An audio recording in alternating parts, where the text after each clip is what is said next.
Hey everybody, it's Josh Alexander with Orange County Housing Market News. If you're a returning subscriber, thank you again for your continued support. I really appreciate it. If this is the first time you've ever tuned into this show is all about Orange County real estate. So I go over what's going on in the local market, I interview local experts, and then I go over some tricks and tips as well as advice for both buyers and sellers, so that way you know what to expect when you're entering the market. So if you're thinking about buying or selling a home in the next year, this is a great place to start. So make sure you hit that subscribe, like, and bell button so that way you're notified every time a new episode comes out.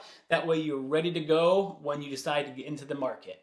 On today's episode, we're going to be discussing what's been happening in the housing market during the month of April and how that's going to impact what's going to go on during May for the housing market. So let's go ahead and get into it.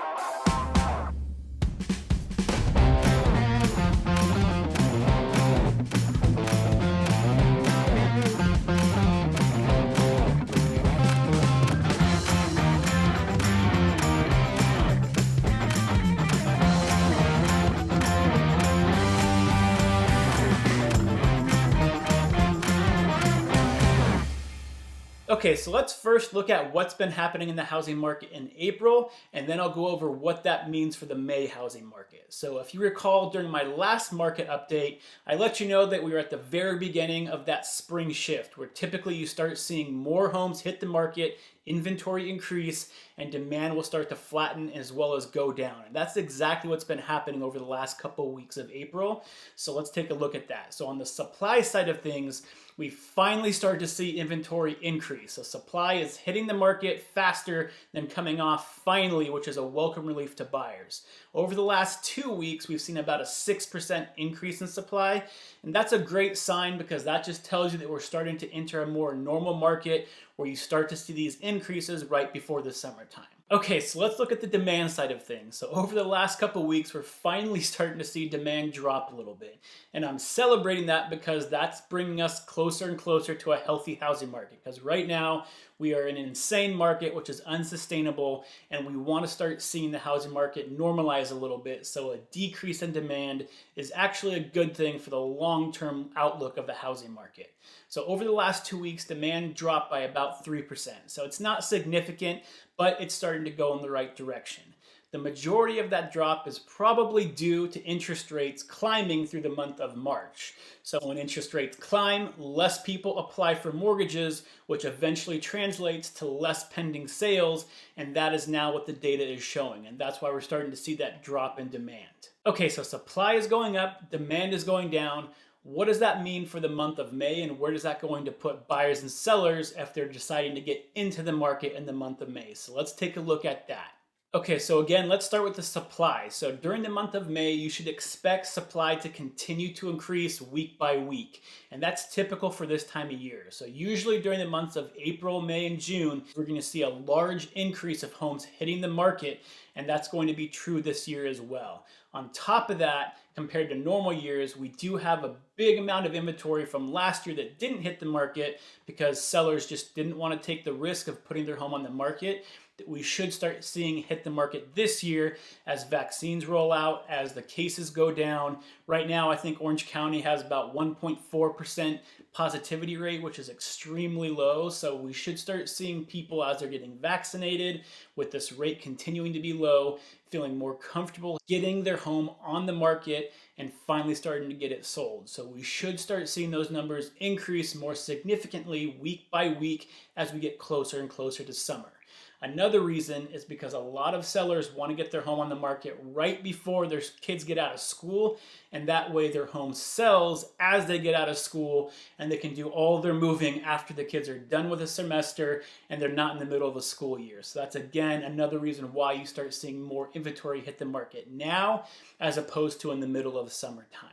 Okay, so let's look at the demand side of things now. So on a typical year, during April, you start to see demand kind of peak and flatten out. And then during the month of May, you start to see it start going down all the way through the rest of the year. And that's because when you hit May, people start getting out of school, you start getting the summer coming, so people start taking vacations. You're going to have some buyer distractions where there's not going to be as many buyers in the market. And like I said, that will continue all the way through the rest of the year. This year, however, because interest rates have actually been going down over the last 2 weeks, I do expect to see demand either stay flat or possibly even go up slightly over the next couple weeks because mortgage applications are now going up again because of those lower interest rates. So I expect over the next couple weeks to start seeing demand go a little bit higher and then start to go down after that, as long as interest rates continue to climb, which we do expect them to do. We do expect this dip in interest rates to be very temporary, and we should start seeing them go back up again because as the economy improves, the 10-year treasury starts to go up as well as interest rates. So that's something as a long-term trend we still continue to see happening, and we're looking at probably anywhere from 3.4 to 3.9% by the end of this year. Okay, so what does all this data mean for what's going to happen in the market for both buyers and sellers in the month of May? So let's go ahead and look at sellers first. So sellers, you need to get your home on the market as soon as possible. Every week that goes by, inventory is going to continue to rise as more and more homeowners place their house on the market. So the faster you can get your home on the market, the less competition you're going to have to deal with.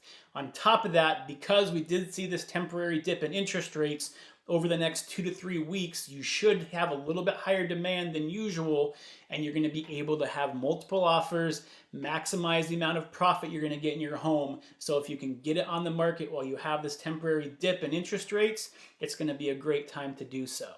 On the buying side of things, if you're able to get in the market with the low interest rates, you should see inventory rise faster than demand through the month of May. So unfortunately, you can never really predict where the interest rates are going to end up, but the odds are is they're going to continue to climb through the month of May. So the longer you wait to get into escrow, the higher those interest rates are going to climb. Now that being said, right around 3% where we are right now is still an extremely low interest rate. And even if it goes up to, let's say, 3.2%, 3.3% by the end of the month, it's still a very good interest rate when you take into historical perspective of what interest rates usually are for the housing market. So if you can get into the market, every week that goes by, you're going to have more options to choose from, which means you're going to have less competition. So it's not great news because it's still going to be an extremely hot seller's market, but you're going to have at least a little bit of a better chance of getting in a home every week that goes by. Just make sure you keep your eye on those interest rates to make sure they don't spike too quickly, because that could really alter how much home you can afford. Okay, so to wrap it up, the month of May is going to bring us an extremely hot seller's market. I expect there to be a lot of home sales, a lot of multiple offers, and a lot of buyers being disappointed because every house they try to put an offer in is still going to have multiple offers on it.